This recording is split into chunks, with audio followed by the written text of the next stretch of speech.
না? এরকম মিনিমাম 10টা অঙ্ক তোমাদের বলে দেওয়া আছে, তো 2টা অঙ্ক ভালো করে করলে 10টা হয়ে যায়। এই 2 তো ধ্রুবক, এর সাথে কোনো সম্পর্ক নাই, তাহলে এই 2টা সামনে চলে আসবে। এইটার উপর স্কয়ার, এইটার উপর স্কয়ার, তাহলে আমরা সৌন্দর্য বাড়ানোর জন্য কিভাবে লিখব? এইভাবে লিখব। ওকে, এগুলা বুঝতে পারছো? আচ্ছা, এবার দেখো, এটা ঘোড়ার ডিম, এটা ঘোড়ার ডিম হলে ভালো লাগতো, বাট এখানে নাই, তাই জোর করে লিখব। এটা তো বেশি লিখছি, তাহলে এই জিনিসটার উপর স্কয়ার আছে, তাহলে সেই বেশি জিনিসটাকে আমাদের বাদ দেওয়ার চেষ্টা করতে হবে। এটার এটা কাটাকাটি হলে আগের মতোই মান থাকে। এবার দেখো, এটা ঘোড়ার ডিম, এটাও কি ঘোড়ার ডিম, তাহলে এটা ঘোড়ার ডিম হলেও অঙ্ক হয়ে যাবে। এখানে তো এটা নাই। আচ্ছা দেখো তো, এখানে আমি 15x/2 এটা লিখতে পারি কিনা? অবশ্যই পারি। তাহলে এতটুকুর মান কত হয়? 1। তাহলে 2 ইন্টু এতটুকুর মানের উপর স্কয়ার, আর এখানে আছে কত? 15 উপর স্কয়ার, আর নিচে কত বলতো? 4। এটা এটা কাটাকাটি হলে 225 বাই 2।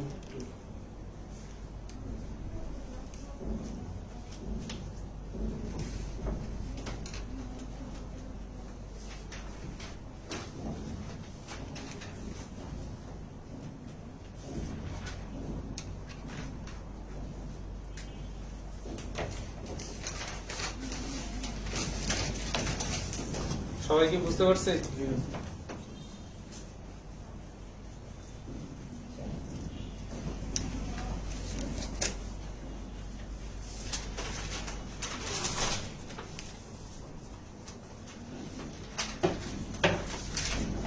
এবার কয়েকটা হোমওয়ার্ক দিব, ঠিক আছে?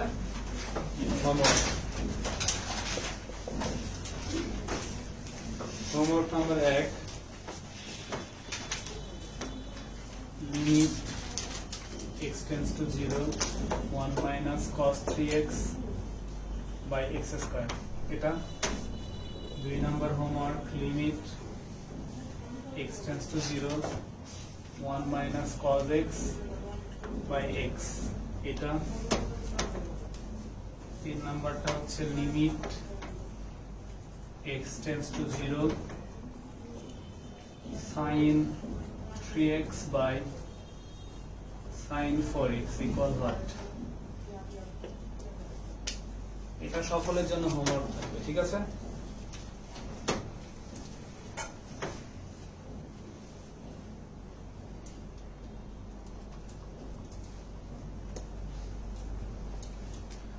ওটা হয়ে গেছে সবার? পারবা না? দেখে বোঝা যাচ্ছে।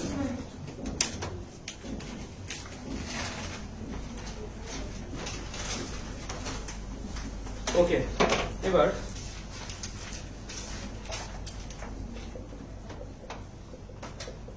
sin c প্লাস sin এর ফর্মুলা আমরা জানি কি জানি না? জানি। ফর্মুলাটা কি? sin c plus d by 2 cos a minus d by 2। আমি বলছিলাম খালি এটা মনে রাখবো, খালি যদি এটা মনে রাখতে পারি, পরের ফর্মুলাটা একই, শুধু মাঝখানে কি দিব? মাইনাস। খালি এটা যদি মনে রাখতে পারি, পরের এটা কি? মাঝখানে মাইনাস। আর মাইনাস হলে কি হবে? এই cos আগে আসবে, sin পরে আসবে, তাহলে cos, এই যে কোণ কিন্তু ওই জায়গায় থাকবে, এই সাইনটা ওই জায়গায় চলে গেল, cos এই জায়গায় চলে আসলো। এগুলা কিভাবে আসে সেই প্রমাণও দেখিয়েছি আমি, আশা করি মুখস্থ আছে সবার, আছে না? আচ্ছা, এবার দেখবো cos c plus cos d। cos দুইটাই পজিটিভ না? cos সবসময় পজিটিভ কাজগুলা করে। cos যদি পজিটিভ হয় দুইটাই, তাহলে সব জায়গায় ও নিজেই থাকবে। তাহলে এই জায়গায় sin cos হয়েছিল এরকম হবে না, বলবে আমি সব কাজ একাই করব। তাহলে দেখো, এই সিমিলার কোণের সাথে দুইটাই কি হয়ে গেল? cos। কেন হলো? কারণ এই দুই cosই কি? পজিটিভ। তোমাদের সুন্দর সুন্দর বিরক্তি চলে আসেনি? আমি তোমাদের বলছিলাম এই কয়টা সূত্র আমি বিরক্ত করে মারবো, আর যেদিন বিরক্ত হবা সেদিন বুঝবা যে না, তুমি অনেক কিছু পারবা। ঠিক আছে, বিরক্তি আসা উচিত, কারণ আমার ধারণা আমি 10 বার তো এই বোর্ডে লিখছি তোমাদের সামনে, 10 বার লিখছি, ম্যাট্রিক্স ইনলাইন লিখছি, সেই ম্যাট্রিক্স ইন্ডেক্স থেকে শুরু করছি, আজকে অধ্যায় শেষ তাও লিখছি। অন্তরীকরণ চলে আসছে, যোগজীকরণও আসবে এগুলা। আচ্ছা, এবার লিখবো হচ্ছে cos c minus cos d। এখানে যদি মাইনাস হয়, cos এর মধ্যে কি আসছে? নেগেটিভ। cos বলবে আমি নেগেটিভ কাজে নাই, কারণ cos বলবে যে আমাকে তুমি যতই নেগেটিভ দাও আমি সবসময় পজিটিভ হয়ে যাই ভাই, সুতরাং এই কাজে আমি নাই। তুমি সাইন কে নিয়ে যাও, তাহলে সব জায়গায় কি হয়ে যাবে? সাইন হয়ে যাবে। যেহেতু cos থেকে সম্পূর্ণরূপে সাইন হয়েছে, তাই এই কোণটা c মাইনাস d না হয়ে d মাইনাস c বাই 2 হবে। ঠিক আছে, এইভাবে গল্প আকারে আমরা এই জিনিসটা মনে রাখছিলাম, আছে তো? আচ্ছা, আমরা এখন একটা লিমিট অ্যাপ্লাই করব।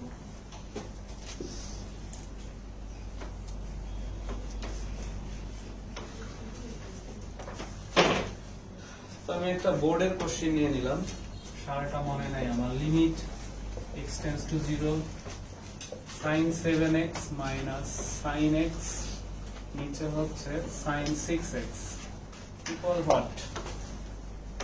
লিমিটের অঙ্ক করতে যাওয়ার আগে তুমি দেখবা লিমিটের প্রয়োজন আছে কি নাই, আছে কি নাই নিজে নিজে মনে মনে যাচাই করো তো। x এর মান যদি 0 বসাও, নিচে sin 0, sin 0 এর মান কত? 0।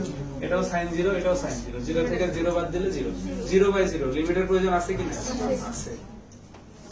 লিমিটের যেহেতু প্রয়োজন আছে, তাহলে আমি মাস্ট বি ত্রিকোণমিতির অঙ্ক এগুলা, ত্রিকোণমিতিক ফাংশন এগুলা, তাহলে এই দুই সূত্রে ফেলার চেষ্টা করব। ওকে, তাহলে এই দুই সূত্রে ফেলার চেষ্টা করতে গেলে আমাকে মাস্ট বি যেটা করতে হবে সেটা হচ্ছে, এখানে আমি কিন্তু sin c minus sin d formula ফেলতে পারি, পারি কি পারি না? পারি। আচ্ছা, তাহলে সেটাই করার চেষ্টা করব। এই অঙ্কটা আরো অন্যভাবে করা যাবে, ওইটা দিয়ে আগে চেষ্টা করি। তাহলে এটা হচ্ছে sin c আর এটা হচ্ছে sin d, তাহলে ফর্মুলাটা কি? মাইনাস এর, তাহলে 2 cos যোগফল ভাগ 2 এবার sin বিয়োগফল ভাগ 2, আর নিচে কত থাকবে? sin 6x।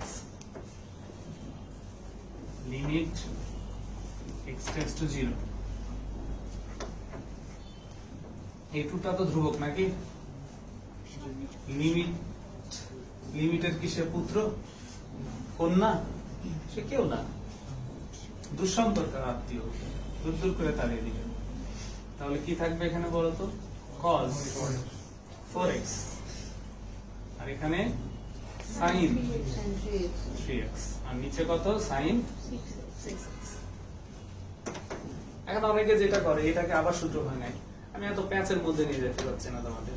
আমি তোমাদের কি বলছি, এক একটা কোণ মানে লিমিটের বংশধর, আর বংশধর গুলাকে লিমিট ভাগ করে দিতে হবে, দিয়ে দিব, দিয়ে দিতে হবে, দিয়ে দিব। তাহলে এখানে 2 তার মধ্যে বসে থাকলো দুঃসম্পর্কের আত্মীয়, লিমিটটা cos কে দিয়ে দাও। তাহলে limit x tends to 0 cos 4x দিয়ে দিলাম। এই লিমিটটা sin কে দিয়ে দাও, এটা কোন অবস্থায় আছে না? দেখো তো, এই দুটো কোন গুণ অবস্থায় আছে না? তাই গুণ চিহ্ন দিলাম। লিমিট x টেন্ডস টু 0 কত বলো তো? sin 3x। ভাগ আছে, ভাগ দিলাম। এই সাইনও তো বংশধর, একে লিমিট দিয়ে দেব। Limit x tends to 0 sin 6x। এতটুকু কারো কোনো প্রবলেম আছে? বুঝেছি? লিমিট গুলো সবাইকে কেন দিয়ে দিলাম? সবগুলো বংশধর। এটা দেখো, x হচ্ছে চলন, x টা কি? চলন। ঠিক আছে, তো x যাদের যাদের মধ্যে আছে সবগুলো আসলে চলন। 2 এর মধ্যে তো কোনো x নাই, কিন্তু দেখো এই সাইনের সাথে x আছে, এই কজের সাথে x আছে, এই সাইনের সাথে x আছে। তো যেগুলোতে x আছে সেগুলোতে আমি লিমিটটা দিয়ে দিলাম ভাগ করে। হ্যাঁ, আর এই লিমিট এমন লিমিট যেটা ভাগ করলে কমে না। ওকে, এখন আমার টার্গেট কি হবে? টার্গেট হচ্ছে যেগুলোতে সাইন আর ট্যান সেগুলোতে ঘোড়ার ডিম বাই ঘোড়ার ডিম করার চেষ্টা করব। আমি এখানে দেখতে পাচ্ছি ঘোড়ার ডিম হচ্ছে 6, তাহলে নিচে আমি একটা 6x লিখে ফেললাম জোর করে, কিন্তু এটা তো বেশি লিখছি, তাই এখানে একটা 6x দিয়ে দিলাম। ঠিক আছে? আচ্ছা, এবার দেখো তো, এটা ঘোড়ার ডিম, এটাও ঘোড়ার ডিম, তাহলে এই x এর জায়গায় আমি কি লিখতে পারবো? 6x, কারণ x এর মান 0 হলে 6x এর মানও কত? 0। আচ্ছা, এবার দেখো, এইটা হচ্ছে ঘোড়ার ডিম সাইনের পাশে, নিচে কিছু নাই, তাই আমি ঘোড়ার ডিমটা জোর করে লিখে ফেললাম, কিন্তু এটা বেশি লিখে ফেললাম না 3x টা, তো বেশি লিখে ফেলছি, এটাকে তো বাদ দিতে হবে, তাই বাদ দেওয়ার জন্য 3x গুণ করে দিলাম। ঠিক আছে?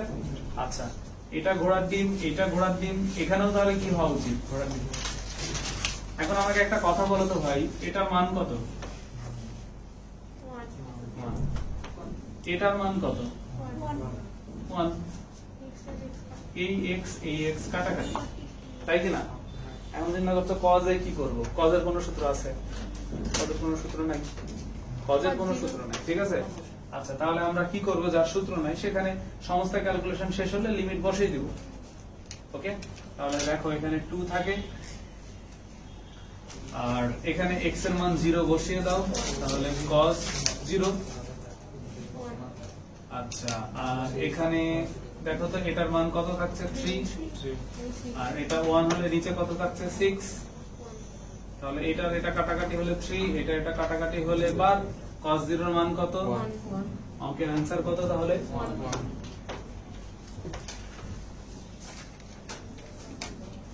বুঝেছি না বুঝিনি? বুঝেছি।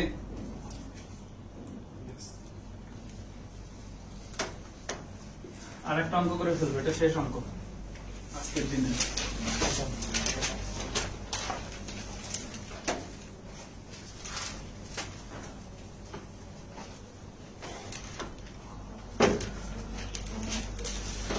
আচ্ছা, cos 7x minus cos 3x, cos 7x minus cos 3x, cos 3x minus cos 5x, 3x minus cos 5x।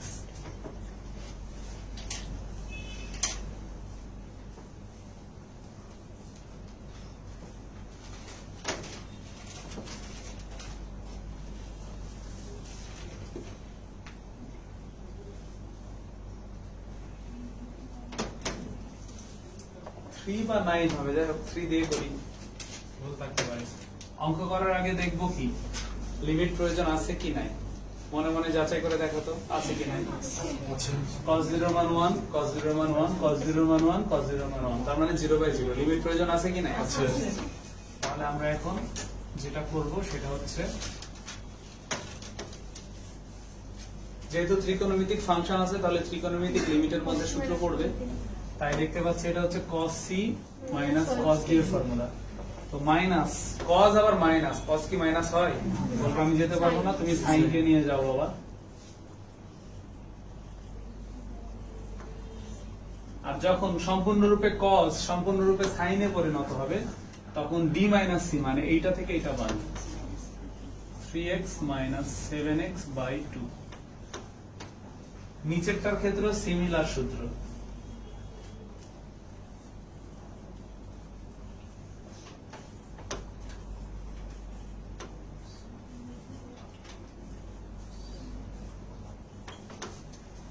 Similar সূত্র নিচেরটার ক্ষেত্রে একই সূত্র উপরে নিচে দুই জায়গায় ইউজ করেছি। আচ্ছা, অঙ্ক কি তোমরা বুঝতেছো? মানে অনেকে পরে পরে আসছো তো একটু ঝামেলা আছে।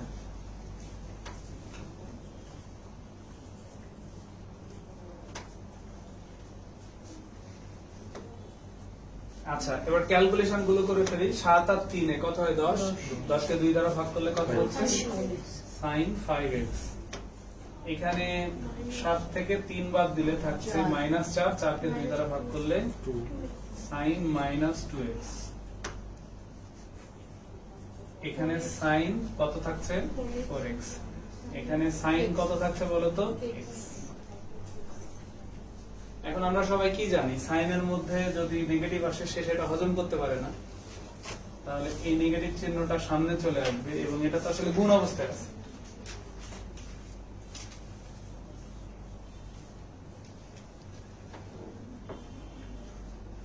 কোনটা কি কাটাকাটি হবে দেখো তো? 2x কে ভাঙলে এটা একটা ভাঙলি sin 2x দরকার কি, এত কষ্ট করবো না। ওগুলা পুরাতন পদ্ধতি, নতুন পদ্ধতি তাই। ও যেটা বললো ওটাও হবে, আমি ওটা করবো না, ভালো লাগছে না। এই যে মাইনাসটা সামনে চলে আসে। এখন দেখো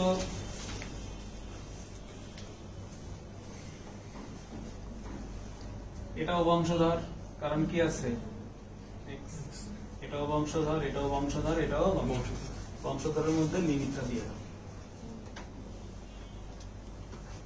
তাহলে limit x tends to 0 sin 5x, limit x tends to 0 sin 2x, নিচে দিয়ে দাও limit x tends to 0 sin 4x, এটাতেও দিয়ে দাও limit x tends to 0 sin x। সমস্যা আছে দিতে? সাইন আসা মানে তো সুসংবাদ গো। এইটা ঘোড়ার ডিম, তাহলে নিচে একটা ঘোড়ার ডিম দরকার। লিখলাম, বেশি লিখেছি, ভুল করেছি, সেই ভুলের প্রায়শ্চিত্ত করলাম। ঘোড়ার ডিম বাই ঘোড়ার ডিম, তাহলে এটাও কি হওয়া উচিত? ঘোড়ার ডিম। x এর মান 0 হলে 5x এর মানও তো 0, সমস্যা তো নাই। বুঝেছি আশা করি। তাহলে এতটুকুর মান কত?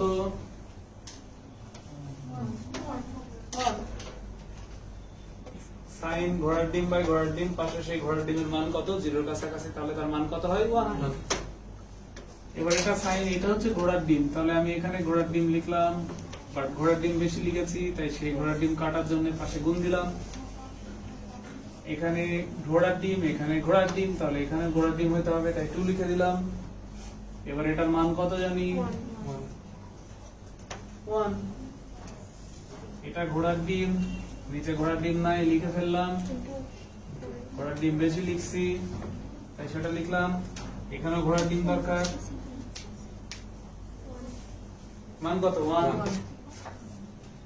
এখানে ঘোড়ার ডিম বেশি লিখছি, এখানে এটাই আছে, তাই কিছু লিখতে হলো না। ওকে, আমি যেমন ওই লাইনেই সংশোধন করছি, তোমরা চাইলে ওই লাইনে লিখতে পারো, সমস্যা নেই। তবে প্রাথমিক অবস্থায় ধীরে ধীরে লেখাই ভালো। তাহলে এবার দেখো, এই x x কাটাকাটি, x x কাটাকাটি, তাই না? তাহলে উপরে থাকছে 5 দুগুণ 10, একটা মাইনাস চিহ্ন, আর নিচে থাকছে কত? তার মানে -5/2। এটাই অঙ্কের আনসার। সহজ না কঠিন?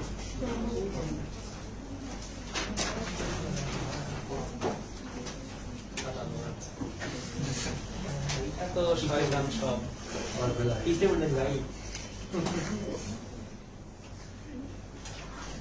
এগুলা জিনিসের মূল্য এখন বুঝতে পারবে না, আরেকজনের কাছে পড়লে বুঝতে পারবে। এমন কঠিন করে এমন ভাবে বুঝাই তো, ওরে বাবা। আর আমি খুব সহজ করে বুঝাচ্ছি তো, এই ঘোড়ার ডিম বাই ঘোড়ার ডিম ব্যাপার হলো। হ্যাঁ, প্রায় গায়ে লাগছে না, বুঝবা না, তোমরা আর বুঝবা না, অন্য কারো কাছে পড়লে বাসায় একা একা করতে গেলে প্রবলেম হয়।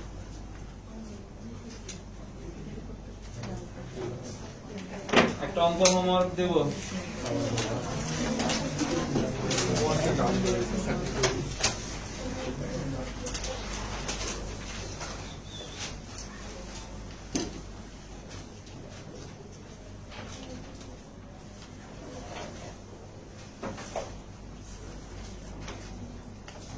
আগের নিয়মের অঙ্ক দিলাম, পারা উচিত।